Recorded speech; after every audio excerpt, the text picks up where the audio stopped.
But yeah, man, that was the beginnings of Calvary Kearney. Was just this ragtag community group in our apartment, getting together to talk about the Bible, and people bringing all kinds of spiritual backgrounds into that thing. And dude, it was crazy.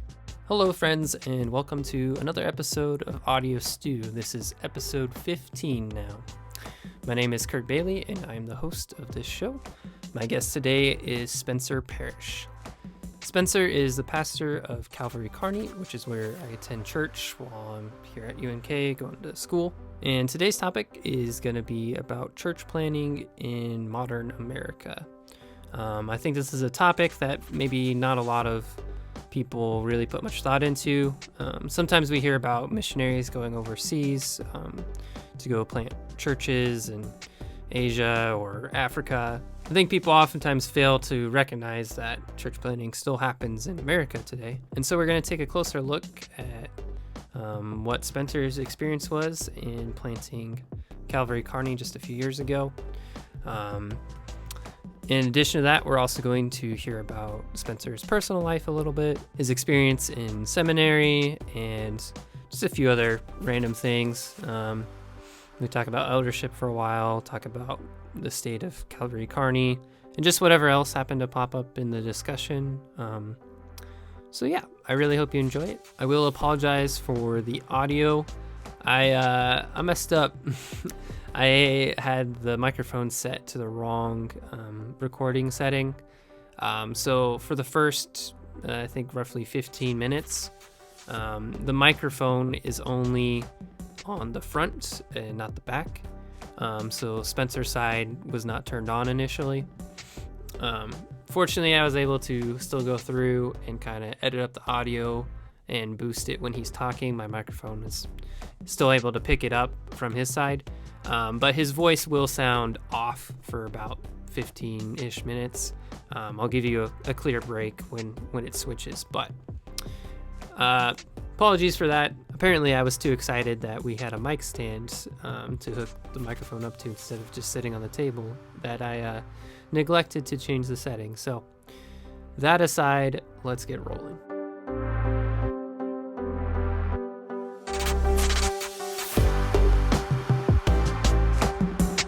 I have a review? Oh, no, you have a rating. I have a rating, yeah. rating. I saw that at some point. Yeah, okay. I thought about rating my own podcast. I'm like, oh, I'm like, I don't know, where am I? Am I a 4-star? Am I 3, 5? I think I'm at least a 3, you know? How was your day, bud? What did you do? It was good. I stayed up super duper late last night. And so I slept for pretty much the whole morning. But then afternoon, I got registered for next semester of classes and stuff. Nice. And rock climbed for a while, and then made some supper and got ready to record. Now we're recording. So sounds great, dude. Yeah. What'd you do today? I woke up. Good start. And then went to work. Went a little early because we're supposed to have a morning meeting. Okay. And just had a pretty normal day at work, man. Not a lot going on. Did some research on my voting ballot, election ballot.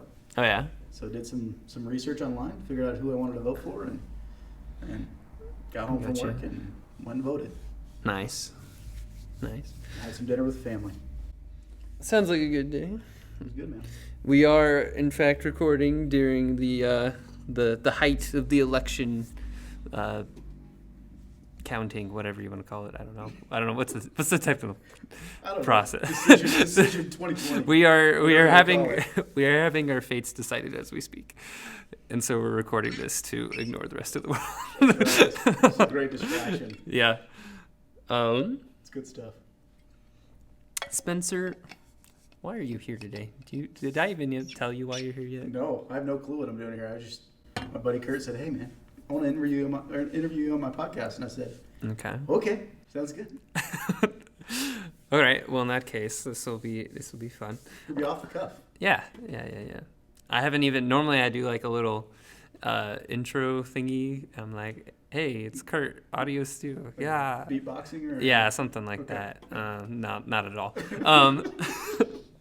But I realized like I always go back and record like an intro also. And so I'm like, why don't I just start talking with people instead of starting an intro? Because I'll just introduce myself like twice. And so, you know how it is. It's all right. You bet.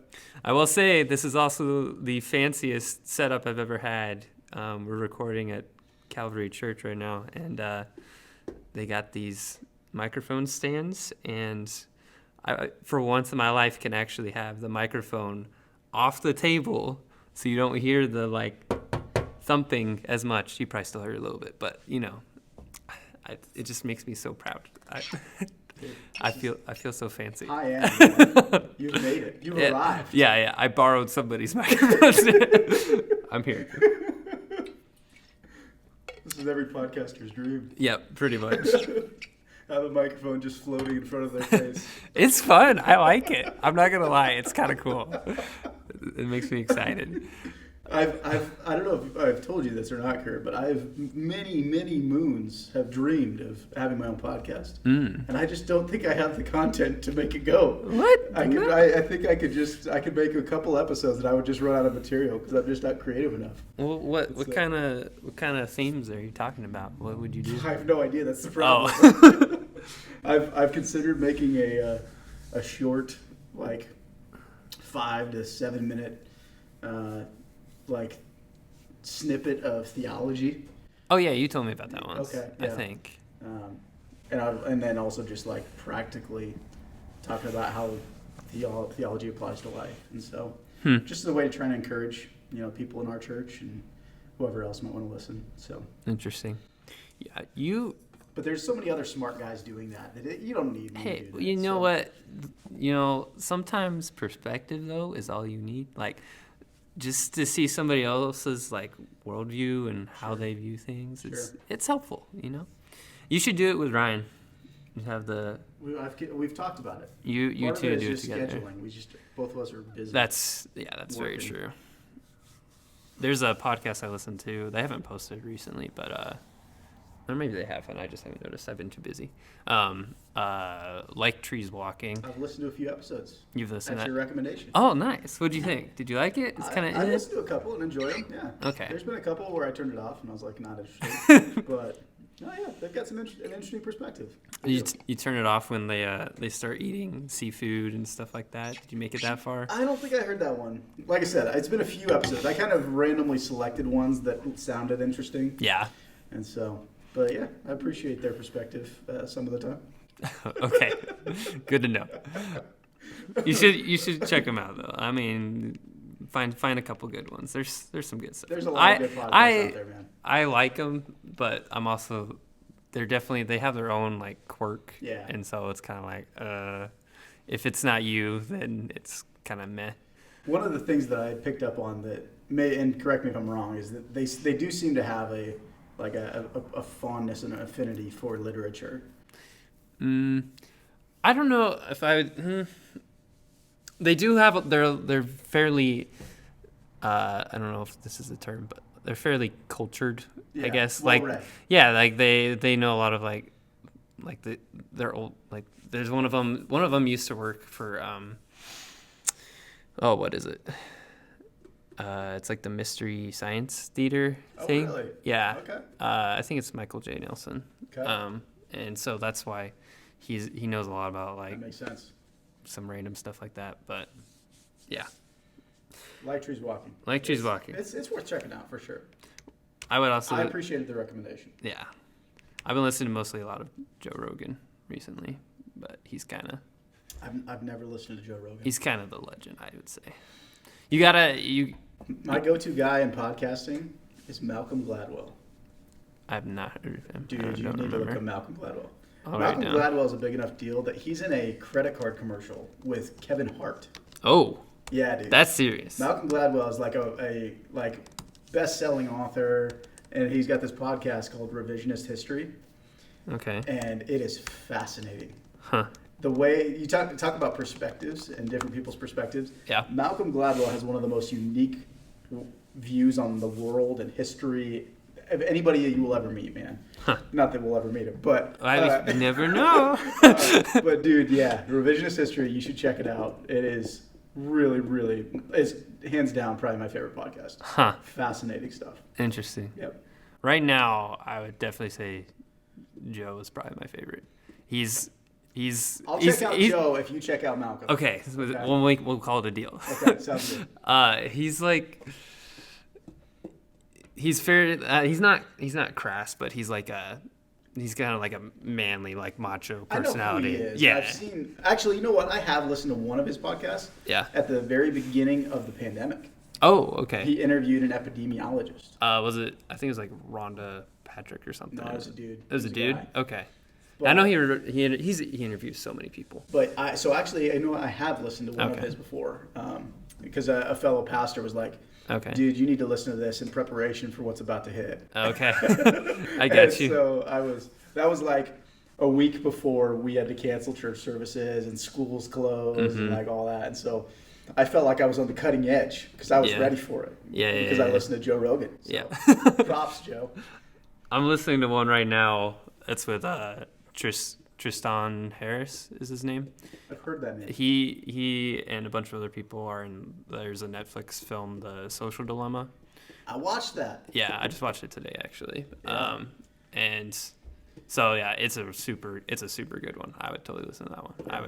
I recommend that one or the one that was with I think it was several months ago, but with Margaret, what's her name? Marguerite Tossi? No. Tulsi. No. Shoot. I'm combining the name of my history. Okay. I'm combining the name of my English teacher with somebody else. What's her name? Shoot. I gotta look it up. What was it about? She was a Democratic candidate early on in the race. Oh. For okay. What is it? Marguerite. I don't remember a Marguerite in the race. No, what's her name? Shoot. What am I saying? That's not her name. My problem is I combined her name with the name of my English teacher in college right now. It's like totally screwed it up. Tulsi. Oh, okay. Okay, here it is. I'm so stupid. Okay, her name is Tulsi Gabbard. Oh, okay. And I combined her first name, which is Tulsi, and translated it to Tossi, and then added that as the last name of my English professor, whose name is Marguerite Tossi. So, thanks for laying it out. Yeah, there you go. Now the joke's even funnier because I explained it. So, yep. Anyway, good stuff. I would listen to either that one or the Tristan Harris or the one with Marguerite. No, oh my gosh, I did it again. Or the one with Tulsi Gabbard. I can't. We just need to restart the podcast. I can't do this. It's your show, bro. That's true. Anyway, it was really interesting. I don't know for sure. I would have considered voting for her. I think. Really? Yeah, she's pretty legit. She's like used to be like she's like ex-military, and she's like she's like a representative in Hawaii or something like that. Oh, okay. Interesting. Anyway, it's funny though that you brought up oh shoot the one episode that you'd listened to with Joe, because it was a little bit of what I wanted to talk about, because I wanted to talk about today mostly I'm struggling with words. I mostly wanted to talk about the Calvary church plant. Sure. And how you've had to adjust in leadership over the years, and even now into still young church in Kearney, having to deal with COVID and all sorts of jazz. So, Spencer, let's start with you. Okay, we know your name is Spencer, and that's about it so far. So, sure. Who is Spencer Parish? What is, by the way, that's an awesome last name for your occupation. Anyway, but spoilers. Who is Spencer? Lay it on me. I'm still trying to figure it out, man. Who is? What I figured out so far is that I am I'm just a normal dude from Nebraska, average Joe. Okay. Grew up, born and raised in small town Nebraska, and in college came to know Jesus and found meaning and purpose for my life that I didn't have before. And then shortly after that, man, after God opened my eyes to my need for a Savior, I started to feel called to ministry and called to be a pastor. Before that, I was, like yourself, an English fan. Mm-hmm. I had plans when I went to college to be an English teacher, professor. I love literature. And so then when I started to feel called to ministry, I just realized, man, I love studying. I actually love public speaking. I love writing. So writing sermons is a lot of fun for me. And so anyway, married my high school sweetheart during college, Lauren. And then after we graduated, we moved to Denver, where I went to seminary. Okay. And got my master's degree there. And we had our first and only kiddo, Juliet. And got plugged into an awesome church named Calvary. Awesome. And so anyway, that's how we first got plugged in at Calvary. And then we felt called to plant a church, but we knew we wanted to be in Nebraska. I love Nebraska. I love college students because that's a big part of my story. Mm-hmm. And so the Lord led us to Kearney. And here we are, Lord willing, planting a new church in this community for God's glory and the good of the people here. So that's awesome. That's the Cliff Notes. That's the Cliff Notes version. So that's the summary, and now we'll maybe unpack it a little bit. Maybe. Sounds great. Juliet is pretty freaking awesome as well. So there you go. She's definitely the coolest person in our family. Oh yeah. No offense, Lauren. Yeah. No, it's not even close. I'm sorry. But where did you go to seminary? I went to seminary at a school called Denver Seminary. Okay. Which is a great school, honestly. Academically, phenomenal school. I honestly have. If I were to go back to seminary, I probably would go to a different one just because I've been around the church a little longer and I've got some new connections that I really appreciate. But man, for the season of life that I was in at the time and what I was hoping to get, which was theological training, dude, it was top notch. So yeah, it only took me, I think, 4.5 years to get my master's degree. Okay. What is a little longer. I was gonna say, what is typical for seminary? Do you even know? Seminary, they say it's like a 3-year program, but that basically is like if you are not married, you don't have any kids, and you don't have a life. Yeah. You can get it done in 3 years. So. When you're just studying 24/7, and that is your life. I had classmates in seminary, man. That was literally that's all they did. They were single. They had scholarships, so they didn't have to work jobs. Okay. And so literally all they did was go to class and study, man. And I was jealous of them at the time. I was like, I would kill to be able to devote that kind of time to studies. But, I love my wife and my daughter too. So. Well, it's a fair trade-off. Yeah, it's a fair trade. Yeah, so.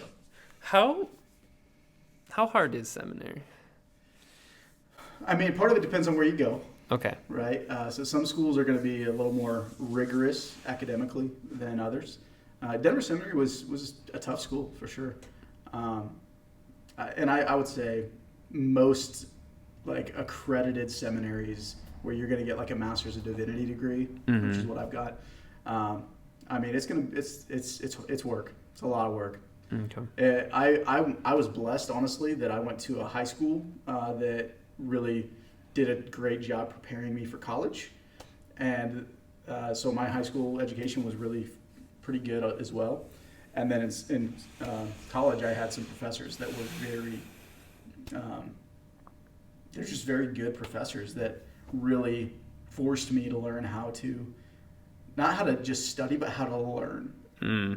That was probably the biggest thing I learned in college. So in high school, I learned how to, study. Yeah. In college, I learned how to learn and how to think critically and evaluate things. Rather than just regurgitating information. Because for me, that's very easy, is just regurgitating information. What I had to learn in college was how to think about the information and ask myself, do I think this is right? Do I disagree?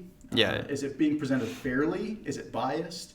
And trying to ask those kinds of questions and assess them in light of reality. And so that, yeah, man, I had some great preparation heading into seminary. Just a great foundation educationally. I got you. And this is the point when I realized that the microphone was set wrong, so from here on out, his audio should be good to go. All right, say something now. How's it sound now? My bars look better? Yeah, something like that. Spencer's got bars, man. You bet. I had the mic set wrong, so we'll see if it fixed. Overall, we should still be fine. Like, it was still recording and everything, so. College prepared you for seminary. Yep. You had the studying part down. Yep. How did you handle the studying with your family? Oh man, it was hard. Seminary was. It's funny because I kind of downplay how hard seminary was. As far as like the actual work itself, it was not that like for me it was challenging, but it wasn't like killing me. But when you added that on top of me being married, me working. So when I first got to Denver, I worked at Chick-fil-A part-time during grad school. That was my first job in Denver. And then I got hired at the Apple Store, working at the Apple Store. And so I worked retail. And so especially during the holidays, that was a madhouse, working at the Apple Store in the mall. It was just nuts. I remember my first day working in the Apple Store, like by myself, was like December 14th or something. And so just like threw me to the wolves, man. And so anyway, thankfully I was on, Christmas break from school at that point. But so anyway, working a part-time job, being married, trying to be involved in our church, that we had found out there. And then doing school on top of that, dude, it was challenging. And it was, and then especially after my daughter was born, that year, 2015, I was also, I added two things onto my plate that year. I was a church planting intern at our church. On top of school, on top of work, on top of marriage, I became an intern and then became a father for the first time. And that year about did me in. In fact, towards the end of that year, I was pretty much ready to throw in the towel on ministry. I was looking for jobs outside the ministry, outside Denver. I was going to move back to Nebraska and just work a job because I was just so burnt out. And so by God's grace, the pastors of our church in Denver spoke some loving correction into my life and said, no, man, like God's called you to this. And if you run away, you're going to be miserable. And so anyway, my internship ended at the end of 2015. And then, 2016, I finished seminary and got a full-time job while we kind of figured out what we were going to do after seminary. And so then I worked for Zillow, the company that has the home app. So if you're ever searching for homes, I worked for them. And that was a lot of fun, too. It was sort of like working for a tech startup. I mean, we had a kitchen that was fully stocked all the time. We had parties during work hours. We would take off and go play Top Golf next door. It was crazy, man. They flew me to Seattle twice, one week for training, and then once for a holiday party. And so, dude, it's just crazy working for that company. It was a fun experience. And then, anyway, man, after that, the Lord called us to plant a church. But to answer your question, seminary, when I just had a lot of things on my plate that combined together to make it really hard. I was in poor physical health. I wasn't taking care of myself well. Ended up in the ER once for pancreatitis because I was just super unhealthy at 26. And the doctor said, dude, you need to take care of yourself better. And so, seminary was rough on me. But there was a lot of God's grace in that season as well that sustained me through it. I got you. What would you recommend for especially young guys who are going into seminary? Like, what would be like one thing? Be like, I wish I would have done this while I was in seminary. Does it like just help with the whole process? I don't know that there's anything that I look back on and I feel like I missed. Okay. I'll say the one thing that for me was crucial to getting through and to sustaining myself through it was being plugged into a local church. Okay. Because I know I had classmates in seminary who, their community was the seminary. That was the only community they had. They lived on campus in the dorms. They attended a church on Sundays, but they had no meaningful relationships with anybody else in that church. Their only relationships were with people at the seminary, which were great, but they didn't have a family. Yeah. And they didn't have pastor elders who knew them and who were caring for them and who were trying to encourage them on, whatever path God was taking them down. They didn't have that kind of relationship with the pastor elder or the group of pastor elders. And so, yeah, man, that was, I think, the most important. And on like just for personal, spiritual health, that was crucial. But even more than that, for ministry preparation, that was, for me, it was like seminary and the church were two sides of the same coin, training me for ministry. Seminary taught me how to read the Bible, how to study the Bible, how to read Greek and Hebrew, which I haven't done in years. But like seminary taught me a lot of those necessary skills to be a pastor. Being part of the local church and sitting under godly, faithful pastor elders, I learned how to be a shepherd. And there's a lot of people who go to seminary and they learn those skills, but they're never taught how to be a shepherd and love people. And that's why, seminary for a lot of people has a reputation as a place where your head gets filled with knowledge. And it's actually, in a lot of, denominations and kind of Christian traditions, they view seminary as a bad thing that will actually steal people's joy because their faith becomes intellectual and not emotional and spiritual and heartfelt. And the thing that prevented that from happening for me was being part of a local church. And the local church taught me how to do things like go on a hospital visit. Yeah. How to walk with people through pain and suffering. That seminary can just never teach you. Thankfully, I did have a class on how to deal with global pandemics, though, so that was helpful. Well, yeah, that's good to know. Yeah, if you need a seminary that does that, check out DenSem. I'm totally kidding. Okay. I was like, yeah, he's joking. And then, like, for half a second, I was like, but what if he's not? What, like, do you think that is the best route, then, if you're going to pursue being a pastor, is to go to seminary, but make sure you have that local church?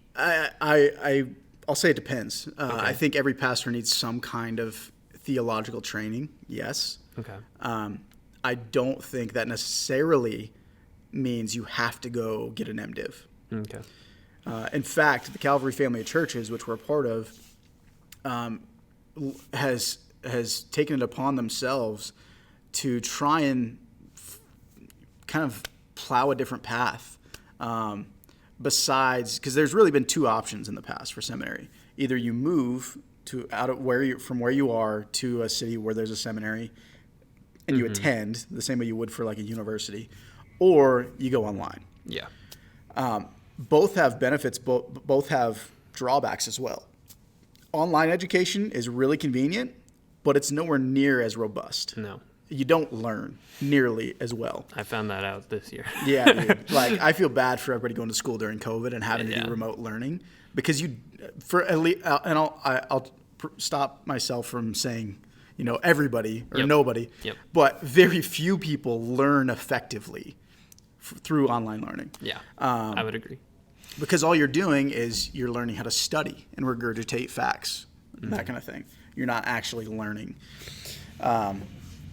The drawback to going to a residential seminary and moving there is you have to leave And so for a guy who's already, a pastor maybe, but who doesn't have any theological training and wants to get training, pretty much his only option is online. And so the Calvary family, we call it the CFC for short, has actually started their own seminary. I was going to say, I think that you've brought that up a couple times in the service. So they've launched their own seminary. This is actually their first semester. And I don't remember exactly how many students they've got. I think they have like 12 or 15 students, but basically they've designed it sort of the way a PhD program used to be or is generally, where you have a kind of a cohort, a group of peers that are going through the program with you. But the bulk of your work is done remotely, where you're just reading and writing in your location wherever you're at. But then you come together with your cohort a couple weeks out of the year for an intense couple weeks of study. And so you get really the best of both worlds, I think, where you do get to build some brotherhood with other students during that 2 weeks retreat, I think they call it. And one of the cool things about it is they actually tell the students to bring their families also and make it a family retreat. And so you get to build some of those relationships. You get the benefit of in-person instruction from professors. But then the majority of the time you're at home and you're able to do ministry if you're already a pastor. Or, if you got a job and you're just preparing for ministry, you can work your job. You don't have to move and find a new one. And so anyway, I really love what they're trying to do. It's called the Tenet School of Theology. Okay. I really love the idea of it, and I think it's a really, honestly, a pretty awesome idea. Like I said, for me, I'm super thankful that I was able to go residential and move. One of the drawbacks to the kind of schooling I did was it's expensive. Exactly. And so that's the one. Maybe that's the one regret I have is it's like going through crap, seminary this is so much money, with that much money. Yeah. So, and that's one of the other motivations that led the CFC to launch Tenet was wanting to find a more affordable way to train pastors because pastors generally don't make a lot of money. So, anyway, awesome. So anyway, yeah, man. I think seminary is a great option. There's other options that are available for dudes though. Yeah, there's a lot of different models of education, and I'm glad that in modern era with all this online technology that you can even diversify even more. Like you can get the type of education you need in a way that suits you. So it's pretty awesome. And that's the Tenet School of Theology. Tenet School of Theology. All right. If people want to look it up online, they can actually just type in log.college. Okay. That was sort of the name that critics of William Tenet's School of Theology named it. Because he basically started a seminary in his house for his sons. Huh. And people called it the Log College, making fun of it. Okay. And so, but he kind of took that as a badge of honor that he had started the Log College as a way of training pastors, training his sons to be pastors because they couldn't get to Princeton back in the day, or whatever. So that's where the inspiration for Tenet School of Theology came, was from William Tenet and the Log College. So log.college, you could look it up. That's some very interesting background that we would not have gotten probably without Spencer's help. There you go. How did you wind up at Calvary then? So you made it to Denver School of Theology, and then now, or not? Was it that? Is that what it was Denver called? Seminary. Denver Seminary. Combined. I'm just combining everything. You bet, man. Anyway. How did you get to Calvary, though? Yes, the way we ended up at Calvary was during college, I had gotten introduced to a network of churches called Acts 29. Okay.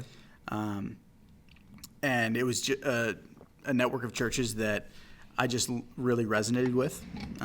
And so when we moved to Denver, I realized, man, we'll actually have the opportunity to go to an Acts 29 church because there's not a lot of those in Nebraska, but in a bigger city, pretty much every major city has some at this point. And so, we knew we wanted to go to an Acts 29 church. And so we tried out one other one, Lauren and I did.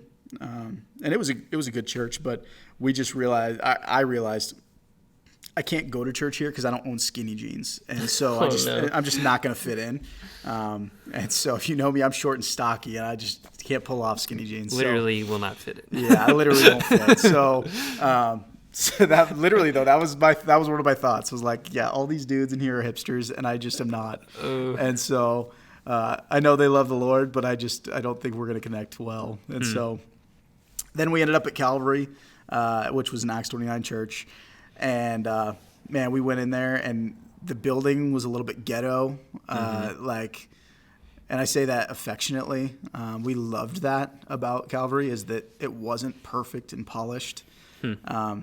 They still had pews. They even had the pew cushions.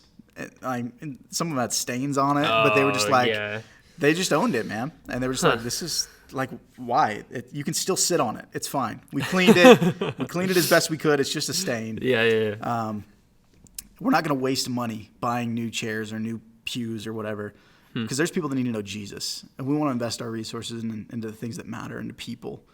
And that was, we saw that lived out. It wasn't just talked about, but it was lived out. And yeah, man, our first Sunday there, we just experienced such a welcoming family believers that just exuded the joy of the Lord, while at the same time taking the Bible and theology really seriously.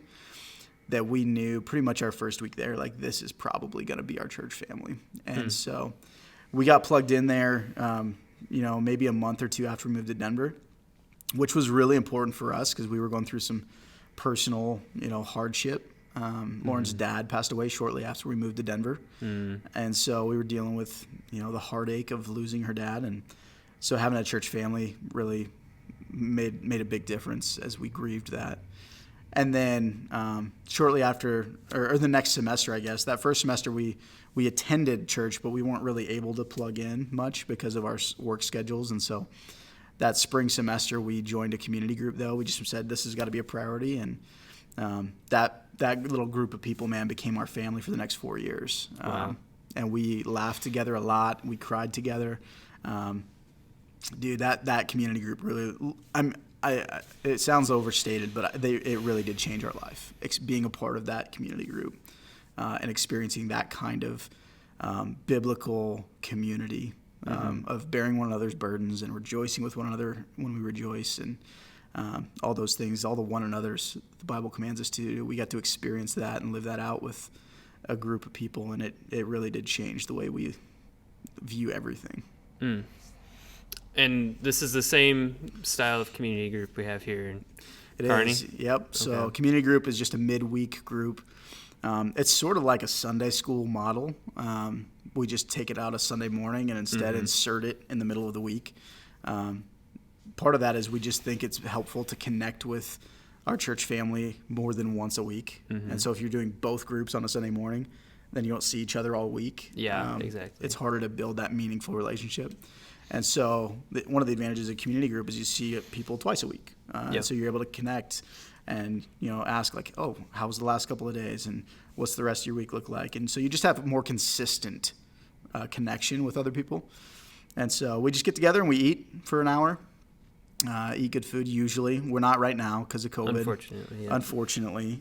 We didn't get bacon night, man. Yeah, bacon night. Bacon night was before Spencer got quarantined. We will bring meals back whenever we're able to do that safely. But yeah, in our community, COVID is spiking right now. So so we're not doing meals right now. But normally we eat for an hour and just laugh and have fun and talk. And then for the second hour, we'll do a Bible study a lot of weeks and just talk about whatever passage happened to be preached on Sunday. And so we can kind of reflect on the sermon, reflect on the passage, talk about how God has kind of impressed that on our hearts and ways we think we need to apply it, trying to take the message beyond Sunday morning, and really make sure that we're letting it sink into our hearts, not just sit in our brains. And so anyway, yeah, dude, community group is... and I think we modeled it after what we call a Levi party.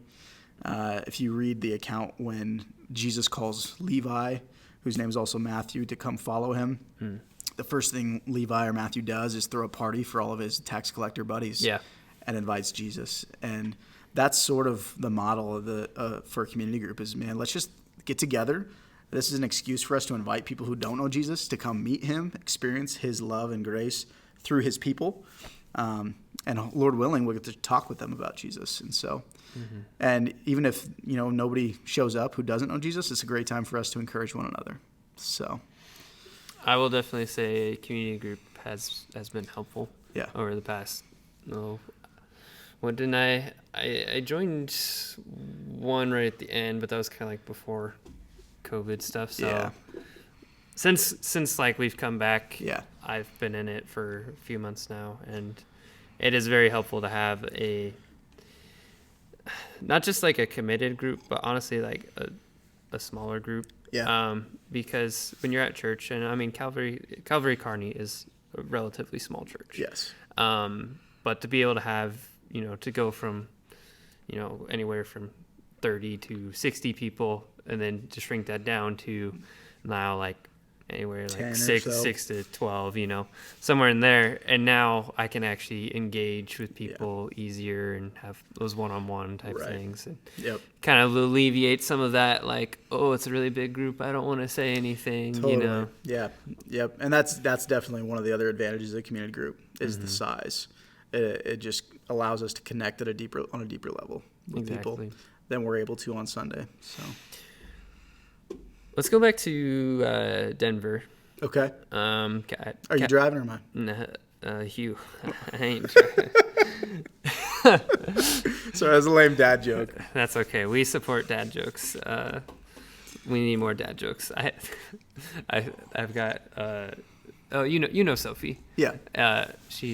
She is a riot, man. She knows so many dad jokes. I'm like, I just need to have Sophie on, and we'll just tell dad jokes for an hour, and that's all it'll be. Just need to do one of those video challenges. See who laughs first. See, a lot of those are so cringy though. They are. I agree. Sometimes, like if you got the right people, then it'll go well. But right.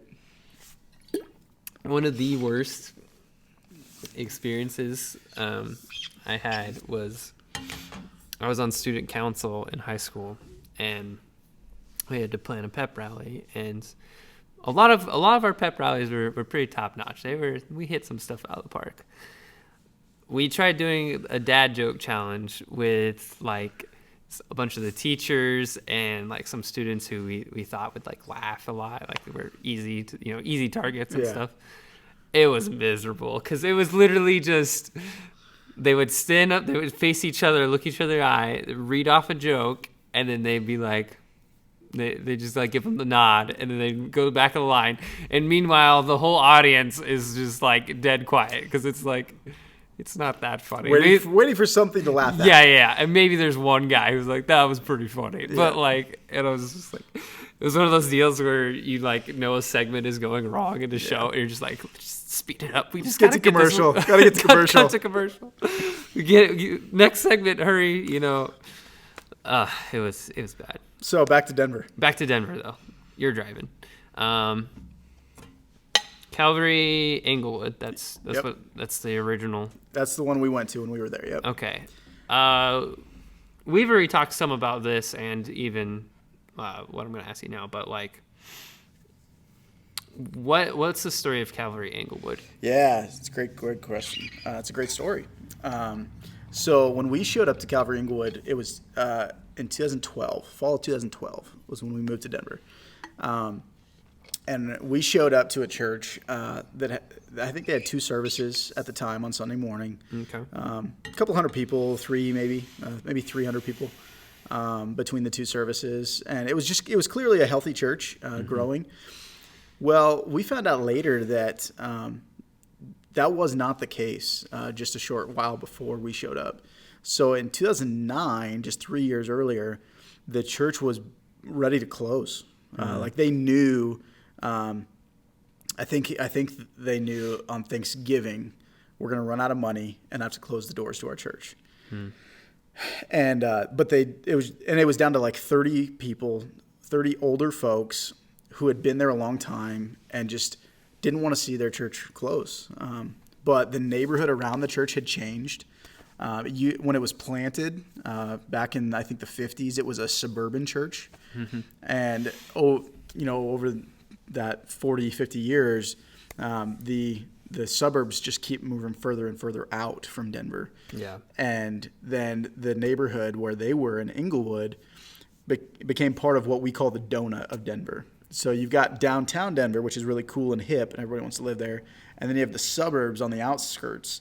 But in between downtown and the suburbs, you've got this circle, this donut of Denver that's much more multi-ethnic, much more diverse, much more blue-collar economically, much lower income. And so you've got this suburban white church in the middle of this diverse ethnic, blue-collar neighborhood. And they just didn't know how to reach their neighbors.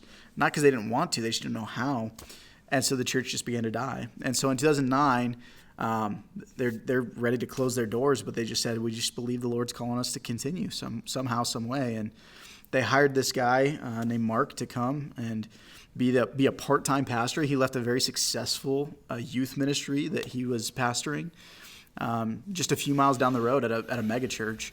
And he left that full-time, comfortable job to go shepherd this congregation of 30 old folks. And man, by God's grace, he did something new.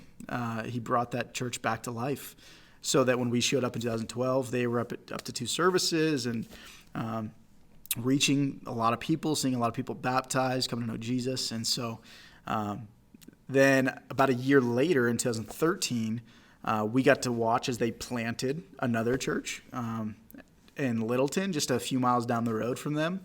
And they sent about 60 or 70 of their members to go plant another church, which was it's just so cool to actually witness firsthand. Because you hear a lot of churches talk about, going to the nations, going to, make disciples of all nations. And this was a church that wasn't just talking about it, they were doing it. They were sending people, sending givers, this is a church that had a budget of hundreds of thousands of dollars, sending 60 or 70 people who were faithful givers, faithful attenders, faithful servants, and saying, no, we want you to leave because you're going to reach more people if you leave our church than if you stay. We're about the kingdom, not our kingdom. We're about Jesus' kingdom. And so witnessing that, dude, was just such a joy. And man, by God's grace, that's continued. And in 2015, those 2 churches turned around and planted 3 more churches.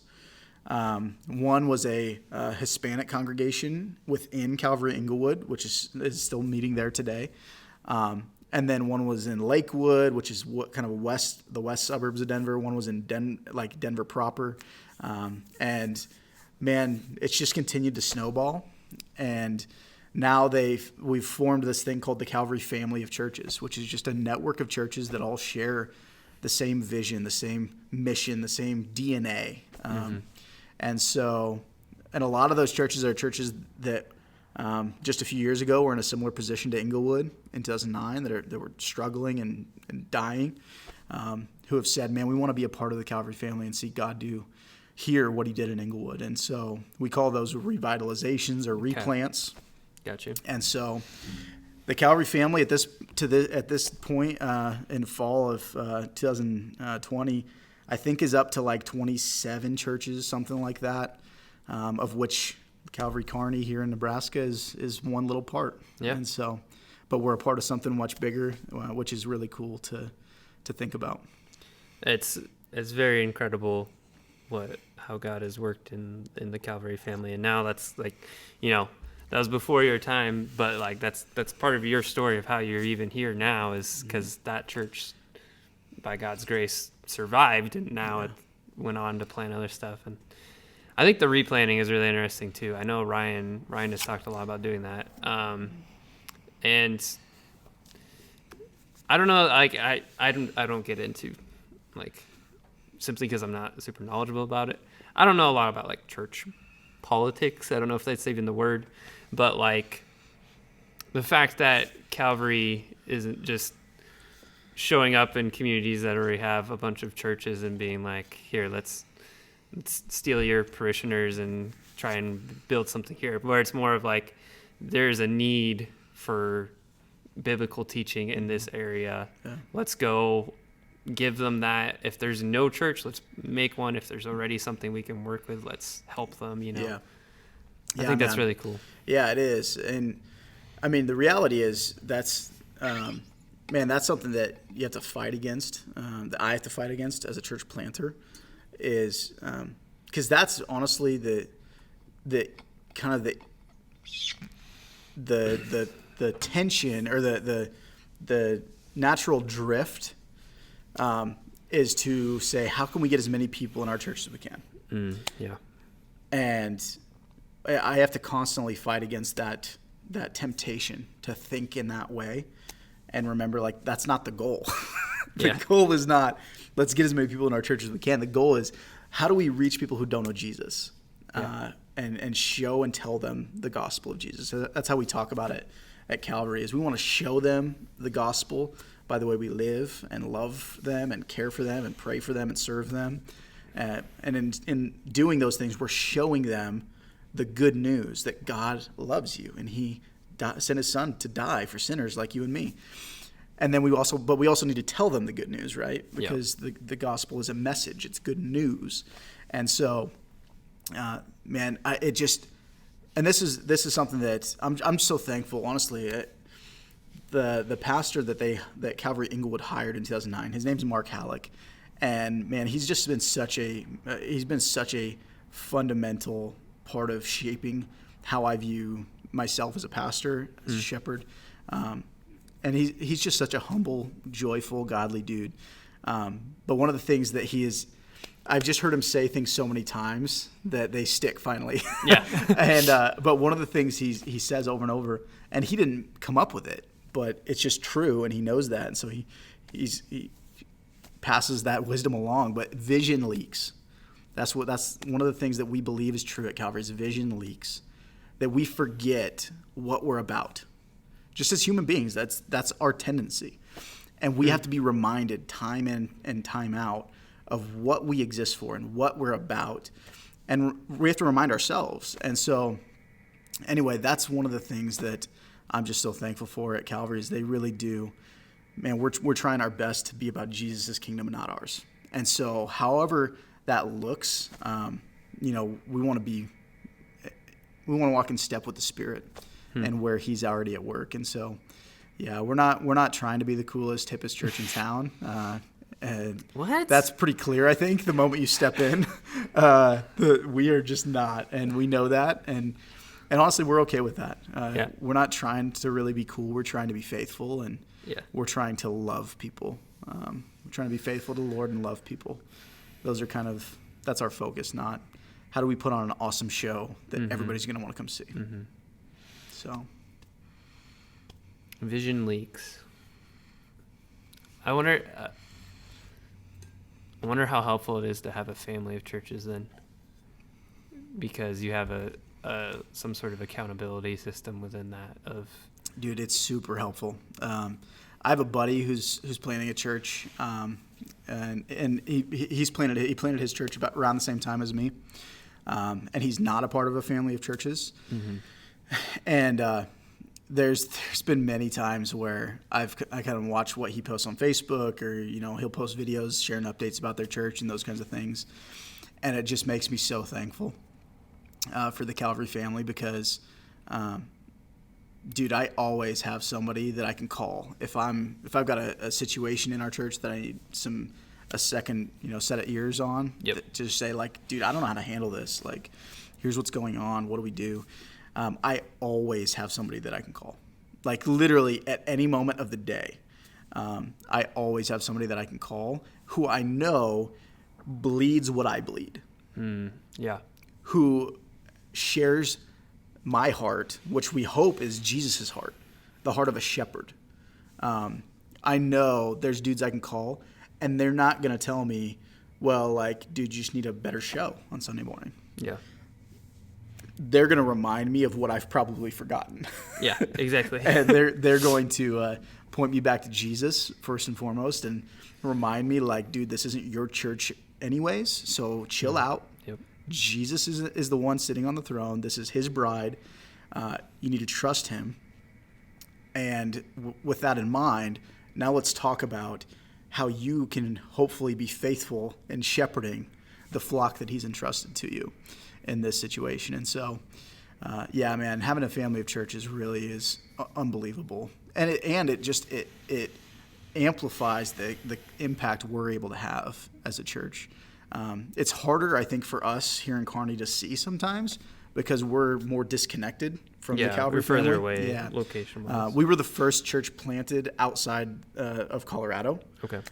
In the Calvary family, and man, we've learned some things in that process. There's definitely been some growing pains in terms of staying connected and helping our people see the unbelievable privilege it is to be a part of the Calvary family, because we're just so much further away. And so there are ways we want to try and make that more visible and tangible. One of those things is the Calvary National Conference, which we had in 2018.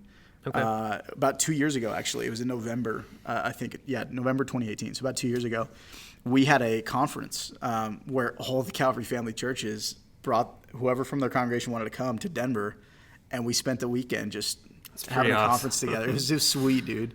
And then it all kind of culminated on Sunday morning. We had a worship service together in an airplane hangar. What? with like 1,000 people, man, worshiping Jesus. It was so cool. And so next year, I think, is scheduled to be the next one. Yeah. And which, so we'll see what conferences happens. These days, we'll see what happens with COVID. Yeah. But it's scheduled to be next summer, I believe. Okay. They're doing it in the summer, I think, with the hope that more people will be able to come. That would be really cool. And so, anyway, we'll see. I'm praying that'll happen because it was awesome, man. It was awesome. And the family's only grown since then, and so it's fun to go meet new members of the family and things like that. So, anyway, yeah, dude. That's kind of my take on being part of the Calvary family. It's a joy. Yeah. It's crazy how quickly we lose sight of things that are like vital. Like things like, oh, I didn't read my Bible today. Like, oh, it's okay. I'll do it tomorrow. And then I'm not, talking about legalistic type stuff, but like, the Word of God is like food for your body. Mm-hmm. You know that. So why on earth would you starve yourself? Right. And to have those people in your life that are just going to be reminding you, hey, this is where you need to be. This is what you need to do. And then not even just like from a purely just, like supportive type of style, but like not just supporting you in that aspect, but like all of your church. Mm-hmm. Like, we want to love on your church. How can we help? Yeah. And not just like, oh, here's some advice, but like show actual love to you. So yeah, that's pretty awesome. Yeah, it is, man. And we've got a lot of room to grow in terms of how the family functions. The cool thing is the people that are, so we actually have a guy that we've hired to be the executive director of the Calvary family. And so it's literally just his job to kind of think about and try to implement ways that we can connect better, mm-hmm. And grow closer as a family and be more effective as a family in reaching the lost. And his name's Jeremy Conrad, and he is an awesome dude, man. I've gotten to hang out with him a couple different times now. He's just joined the Calvary family within the last year or so. And but just hanging out with him for a couple different times where he made a trip to Kearney, I have full confidence in the direction that we're going to end up going in the next year and beyond. Okay. So, how did you wind up here then? Well, once again, we'll go back to Denver. I'll drive this time. Okay. So you did an internship for church planning, and that was with Calvary Englewood, correct? Yep. Okay. Yep. And so you had all these other men in your life that you were working with, and you get out of seminary. You are, I don't know if you're ever ready, but you're ready to be a pastor. Mm-hmm. How do you get from that position to let's go plant a church in Kearney, Nebraska? Sure, yeah. Well, originally, we had actually had our heart set on Lincoln. Okay. So we knew, me and Lauren and I, we knew three things. And Lauren has been, man, such an instrumental part of my journey. I haven't really emphasized that as much as I should, but man, she has been not just in my corner, but dude, side by side with me through this entire journey. And I'm just so thankful, man, for God's grace and giving me not just an amazing wife and friend, but partner in ministry. Mm-hmm. And so we knew three things: that we loved Nebraska, we loved college students, and we wanted to be in a little bit smaller city than Denver. We both grew up in towns of 5,000 or less, and so moving to Denver, which is a city of 2 million, was a little bit of a shock. That was culture shock for us. By the end of it, I kind of had gotten used to at least having the amenities of a city. Yeah. But you like more than 3 options for fast food. Yeah, exactly, right? And so, but we were both sick of traffic. I can tell you that, dude. Like when I was working for Zillow, I was spending 45 minutes on my way to work in the morning and usually an hour at least on the way home in rush hour. Ugh. And so it was just like, man, we need to get out of this place where there's that much traffic. And so we had our heart set on Lincoln, and through a series of events, the Lord just kind of closed that door for us. And it was actually just a guy who works for our denomination here, or who did work for our denomination here in Nebraska, said, "Hey, man, what do you think about Kearney?" And I said, "I don't know. I should go visit, check it out." And I mean, we knew that Kearney, that UNK had a reputation, right? Yeah. So I grew up in Chadron, where Chadron State College is. I went to school at Wayne State, where Wayne State College is.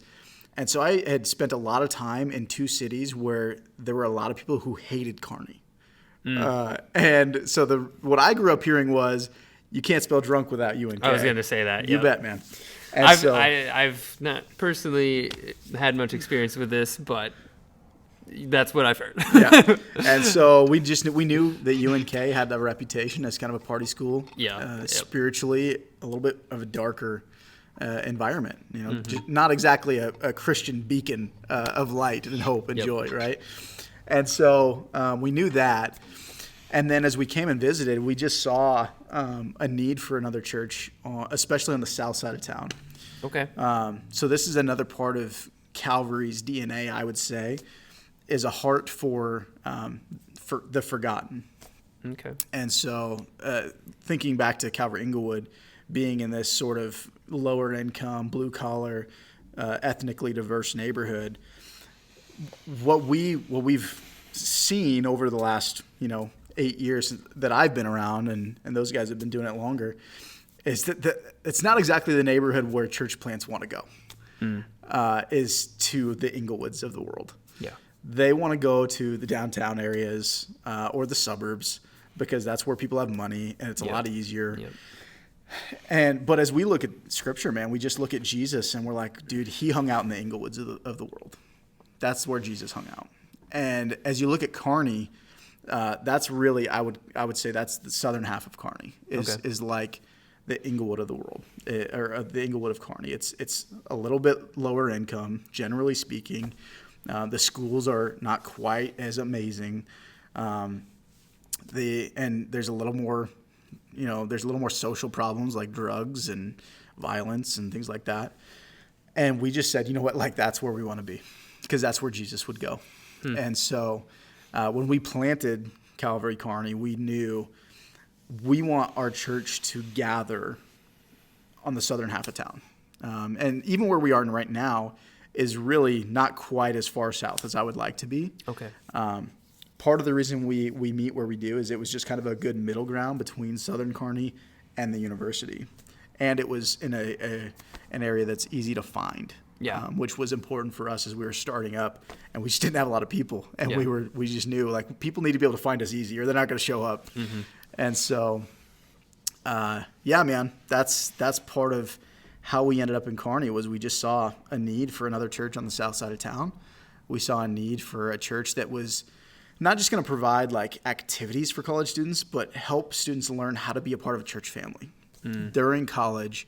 That way, when they graduate, they're prepared to go out wherever they're going to go, and they know how to be a part of a church. They know what it means to serve. They know what it means to give. They know what it means to actually have meaningful relationships and invest in others, and not just show up as a consumer to take in a show on Sunday morning.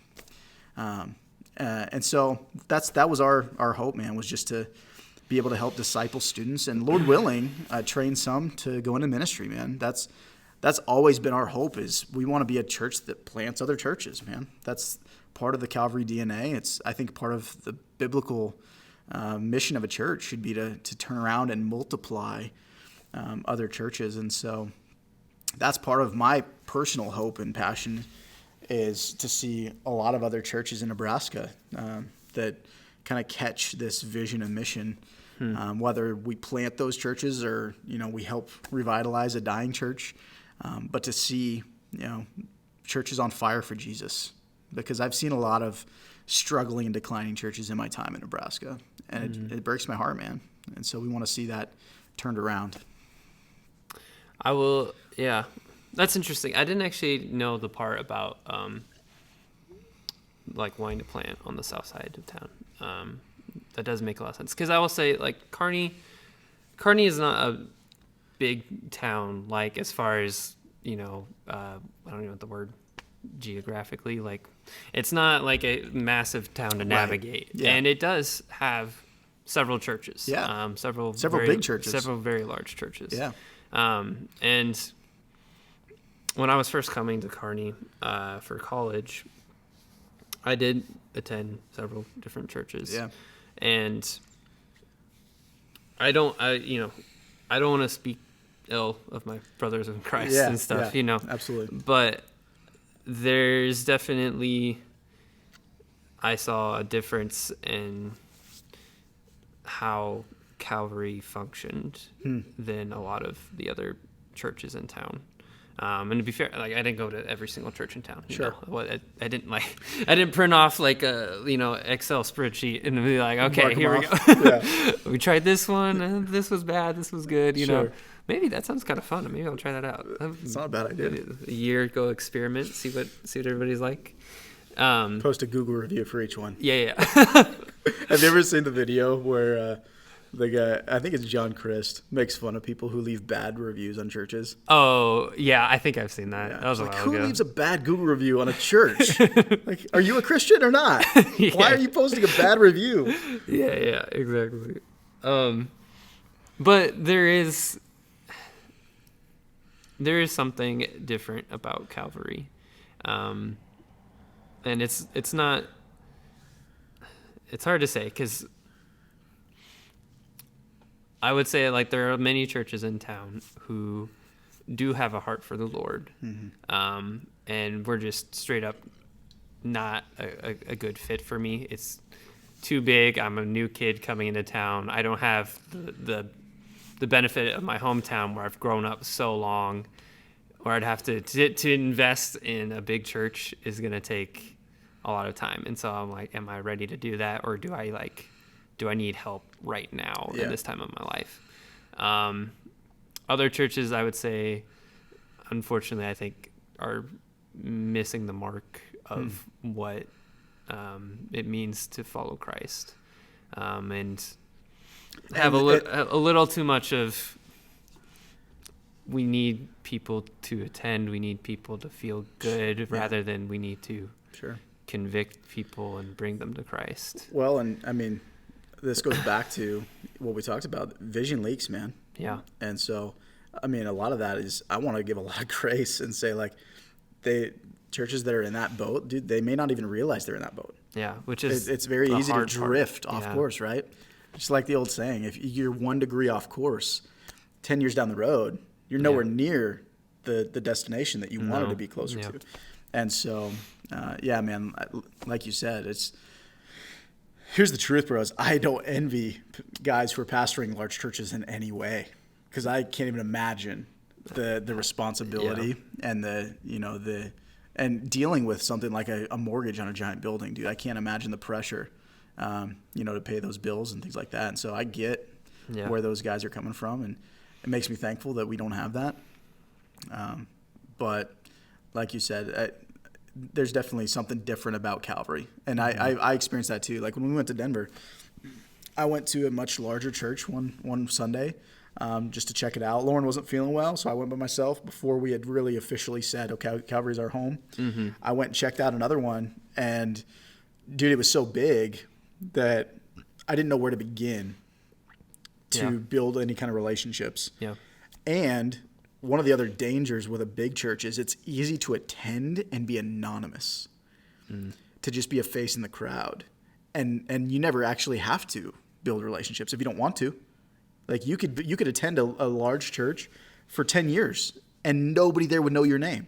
Yeah. Because you could easily slip in Sunday morning and slip out without talking to a single person. And that's just not healthy. It's not a recipe for, spiritual health, and it's not what the Lord's made us for. And so that's one of the other dangers of a big church like that.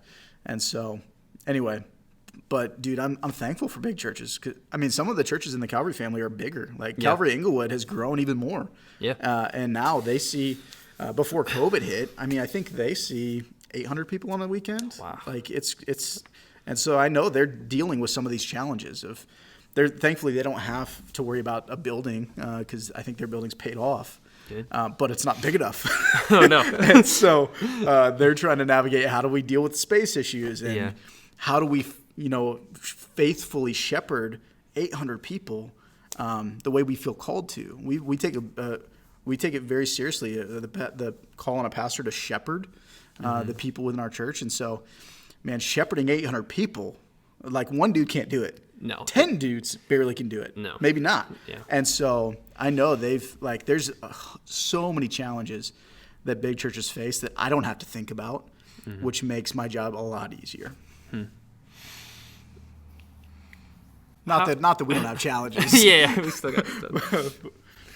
They're different though. Yeah. What was that first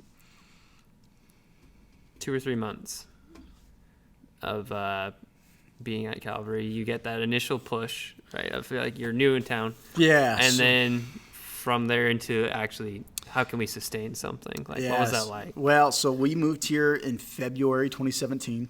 Okay. And we lived in an apartment when we first moved here. And we spent that first couple of months, dude, just trying to be in the community as much as we could and meet people. I spent a lot of time at coffee shops, just hanging out and being the weird dude who talked to strangers. And nice. So just building relationships with folks. And so then we started a community group in our home, in our apartment, that was like 8-10 people, just random people that I had met.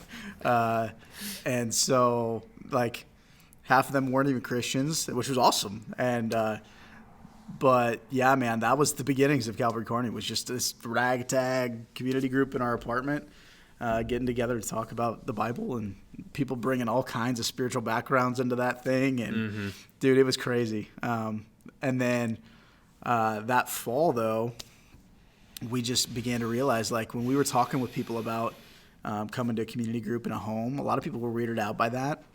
And we just realized that Kearney is different than Denver. And whereas in Denver, people are much more open to new things because new businesses pop up every day. Like there's always new stuff happening. New things in Denver are viewed with excitement. New things in Nebraska a lot of times are viewed with suspicion. Yeah. Because the roots in Nebraska go deep. In Denver, very few people have deep roots. Yeah. Everybody is new to Denver. The vast majority of people in Denver moved there. They weren't born and raised there. And so that's why people in Denver who are born and raised there take such pride in having that native sticker on their bumper. But the same as in Nebraska, the opposite is true. Lots of people here were born and raised in the same spot.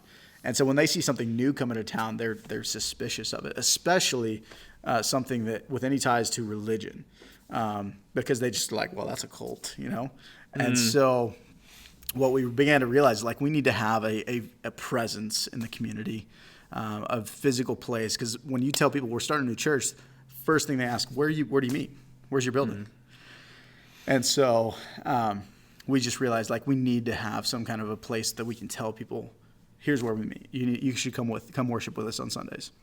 So that fall of 2017, we started having what some churches call it preview service, soft launch, whatever you want to call it. But we did our first Sunday service in October of 2017. We did one in November. We did 2 in December, 2 in January 2018. And then we launched our weekly services in February of 2018. And so we signed a 3-year lease on this building with like 12 people in our community group. We just said we're going to take a leap of faith and trust that the Lord's going to provide and pay the rent on this place. And he's done that, man. And so, yeah, we went from, a small little group of like 12 people to now most weeks we see between 30 and 45 people, something like that. So, are any of those people who are in the community group, are they still here at all? There's a handful. Okay. Yeah, there's a very, I think they're actually, I should say, I think there's 2. 2. Okay. Well, there's a handful if you include Lauren and myself. Okay. It's not just you and Lauren. Out of that original 10, I think besides Lauren and I think there's 2 others. Okay. And so 40%. That's honestly not bad out of that first community group. There you go. So, yeah. What were the challenges of getting from then to now? I know, obviously, you talked about your goal is not to, we need as many people as possible, but the goal is to draw people in still, and because you have something you want to share with them. Yeah, absolutely. The goal is to draw people in, but hopefully we're drawing them in with Jesus and not with a cool show. Yeah. Okay. Yeah. Good clarification. Yeah. we do want the church to grow, Lord willing. We want to see people who are far from God come to know God through Jesus. And so, man, one of the biggest challenges that we've faced is just in terms of leadership. One of the things we believe at Calvary is that Scripture lays out what we call a plurality of elders as the pattern for churches, that churches should be led by pastor elders.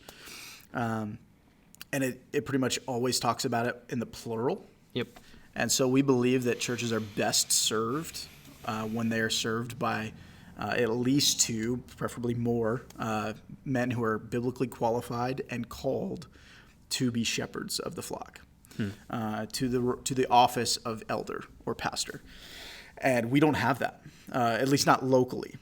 And so that's one of the things that I've wrestled with, honestly, since we started the church, is whether that was a wise decision or not. And I say I wrestled with it. I think I know what the answer is. I don't think it was a wise decision, because I do think having at least 2 elders who are sharing this responsibility to shepherd these people and plant this church would make a big difference. Did you bring anyone with you from Colorado? We did not. Okay. So the first challenge was in terms of elders and pastors. The second challenge we had to deal with and overcome was we didn't have a team of people either.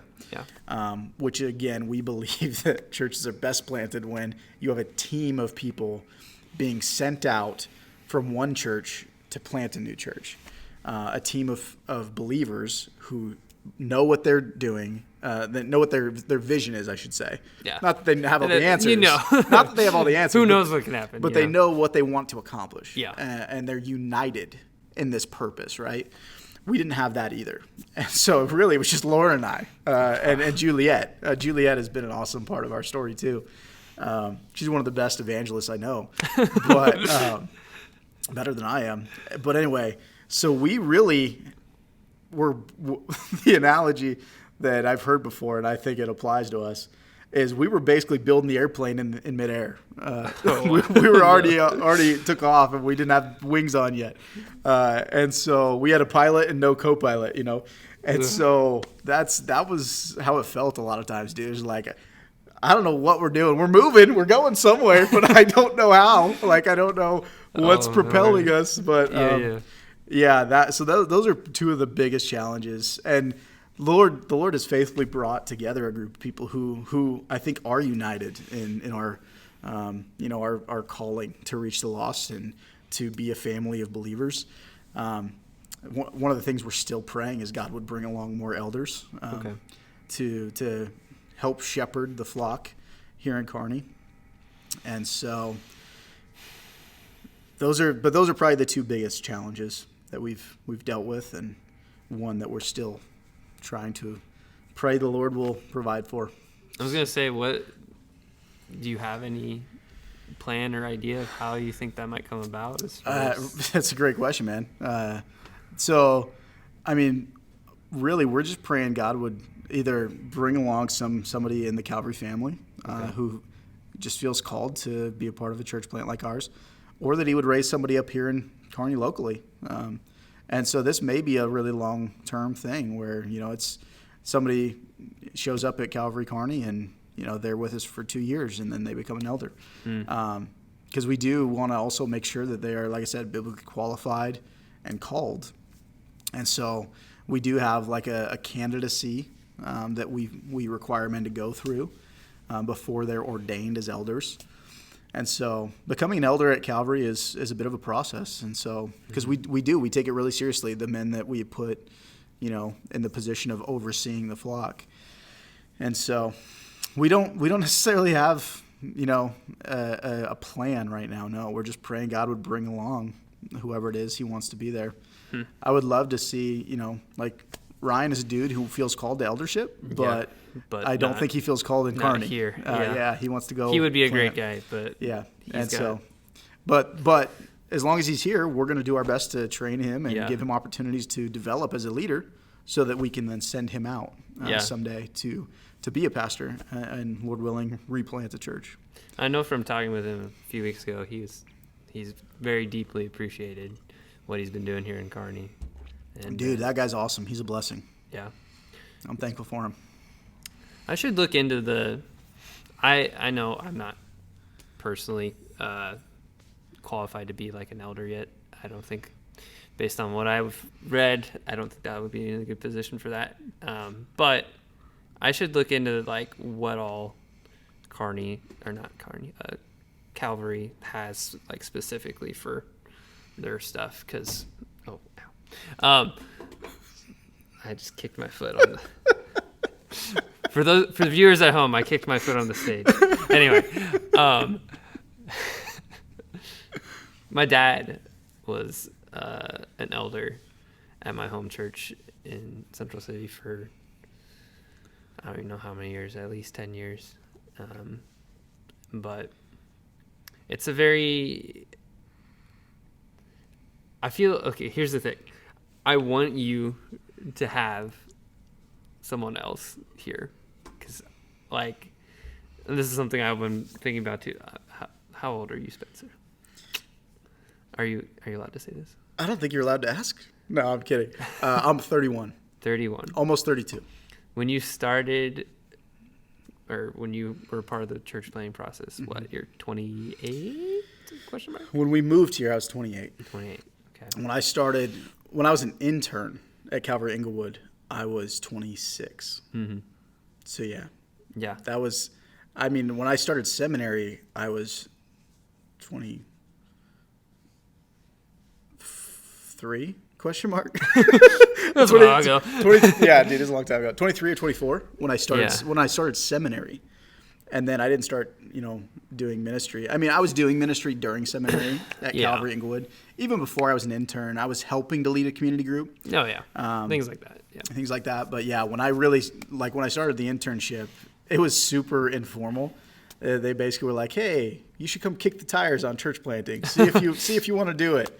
Yeah. And at the time, I had zero intention of planting a church, but I was like, "I can get paid to hang out with dudes at church and read about church planting. Sure. I'm in, totally."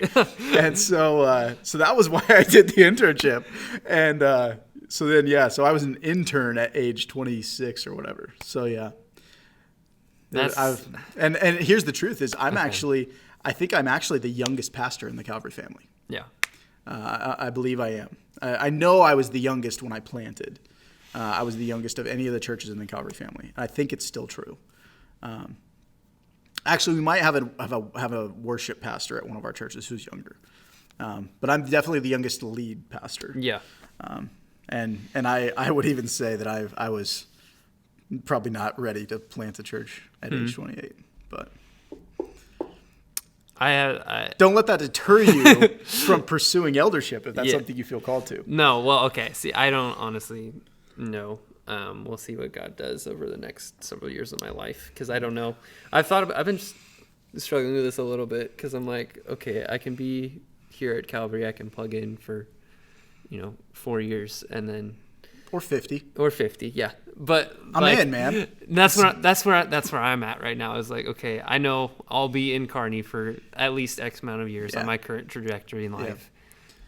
And I'll do everything I can to prolong that period. Yeah, but then do I, obviously I need to, I've decided, this is where I feel called to be. I need to, plug in, see how I can be of service to Calvary Kearney right now. And then, but I do think in the back of my head about where do I see myself several years from now. So I don't know. Which I think is a good thing to be thinking about. Yeah. I think it's good, man. I don't think here's what I'll say. I don't think your age should stop you from thinking about, man, am I called to be an elder someday? And even if it's not a vocational elder, right? Oh, yeah. So, but if you just feel a calling to love and care for God's people, dude, it's worth exploring. Even at however young you are, dude, I don't care. Yeah. Now, that might be a longer runway before you become an elder, but that doesn't mean you shouldn't take that first step, that next step. So I had no idea we were going to have that conversation on the podcast, but yeah, man. And one of the things, here, you asked if we had a plan for developing elders or whatever you asked. Yeah. What we're hoping to do in the new year is actually launch just a leadership development class, or whatever you want to call it, for anybody who's interested. So men and women alike. But we want to help our people grow, at least those who have an interest in leadership and who feel called to be leaders, whether that means elders or not. Yeah. We want to develop our people as leaders and help them grow. And so that's one of the things we're hoping to launch in the new year is a leadership development class. It'll be like once a month on a Saturday morning. Like a 2 or 3 hour seminar type thing. And so just talking about what does biblical leadership look like? What does it mean to be a humble leader? What does it mean to be a confident leader? What does it mean to be a servant leader? Those kinds of things. And so, because I think those are principles that everybody can apply. Oh, yeah. No matter what positions or, privileges they enjoy.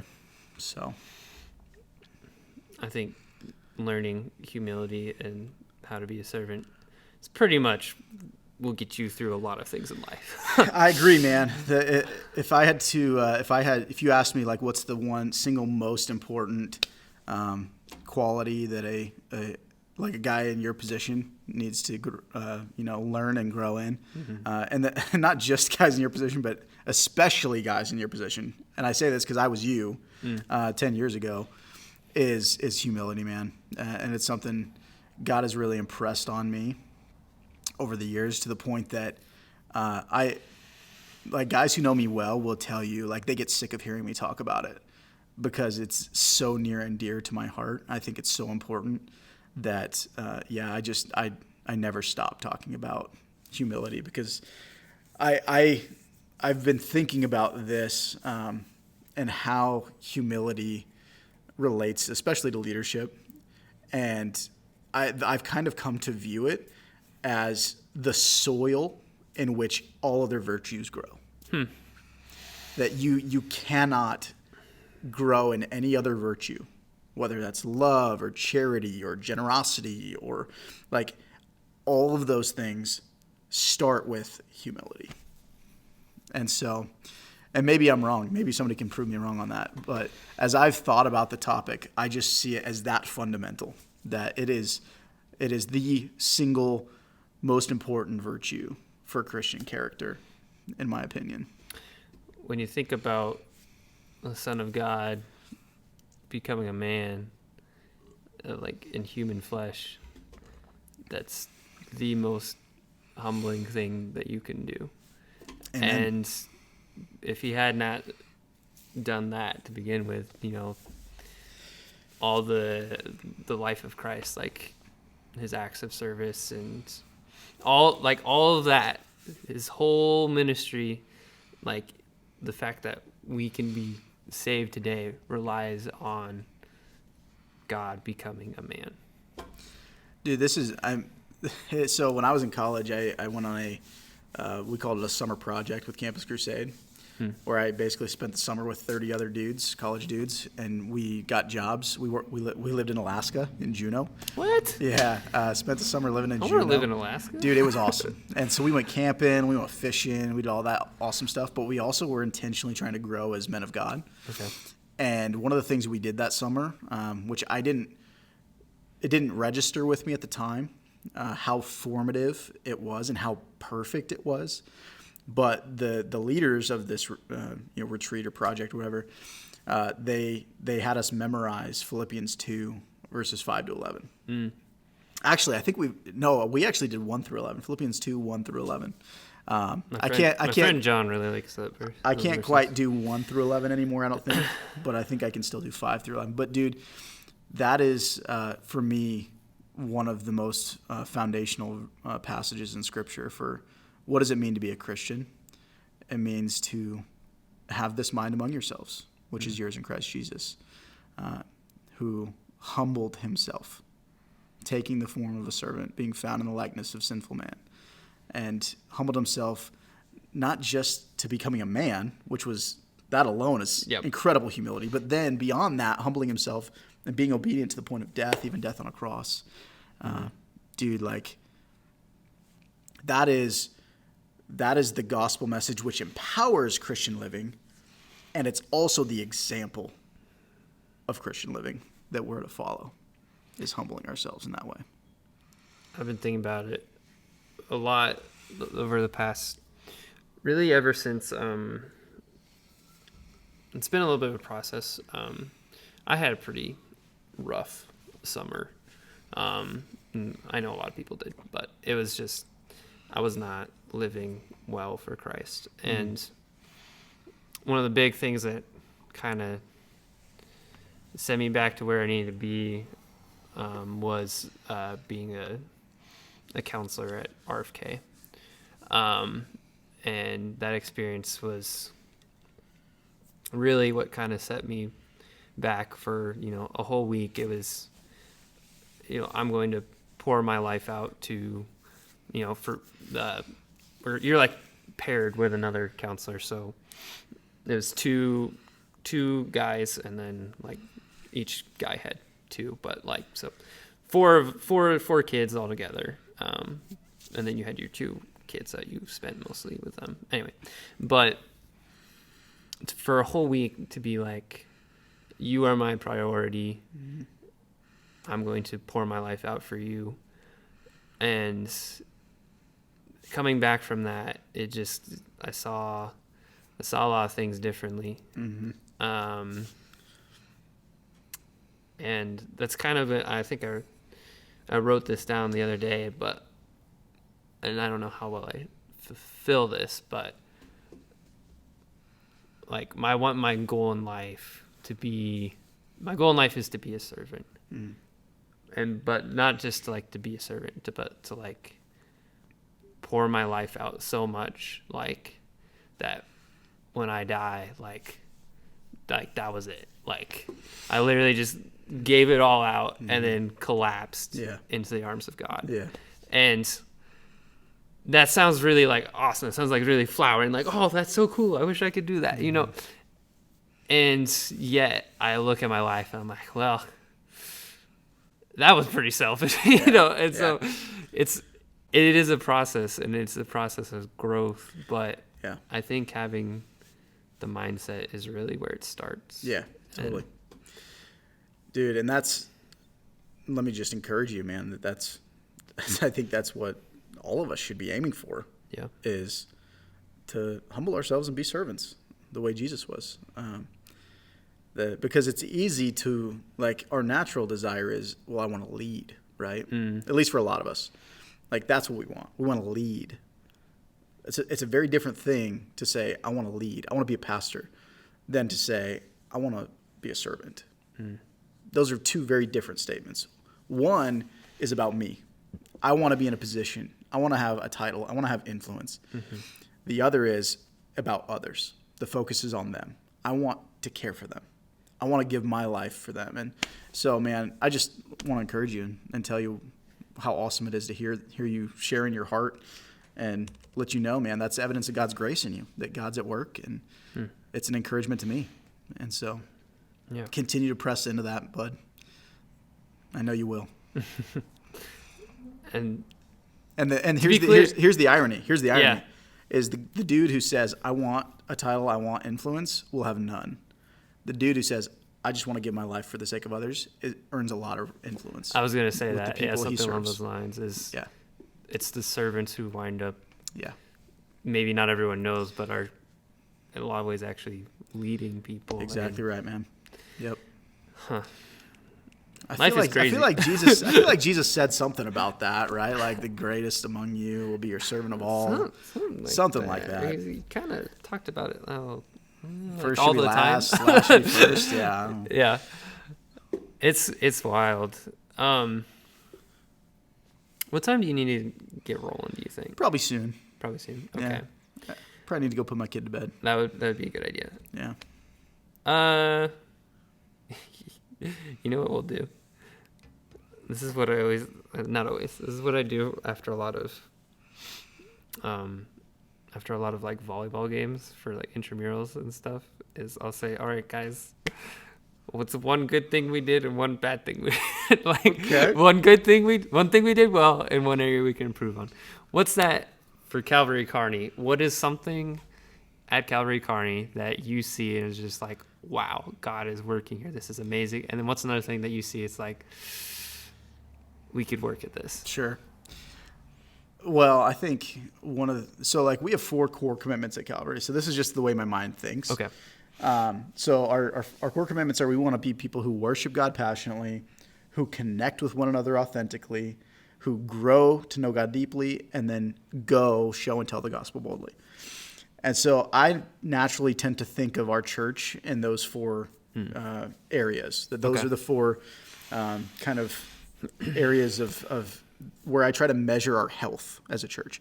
How well are we worshiping God passionately? Like, is that a strength or a weakness? Are we doing okay? And so if I were to use our core commitments as kind of the answer, I would say one of our biggest strengths is connecting with one another authentically. And I think the authenticity is kind of blooming, but connecting has always been, I think, one of our greatest strengths. The people of our church just love each other so much, man. And that's just the grace of God that has made that happen and has knit our church family together in the bonds of Christian unity. And so I think we connect with one another authentically really well. One area that I would love to see us grow is, in going to show and tell the gospel boldly. I would love to see more non-believers in our community groups and in our church services, and just hanging around our people. I would love to see us grow in our evangelism. And I know here's what's encouraging to me is when I find out that's going on, and I'm just not seeing it. It's going on in private. People having dinner with lost friends and things like that. Dude, that's awesome. I would love to see that. And this is just something God has to do, though. Is I would love to see that produce some fruit and see some people who don't know Jesus brought into the fold.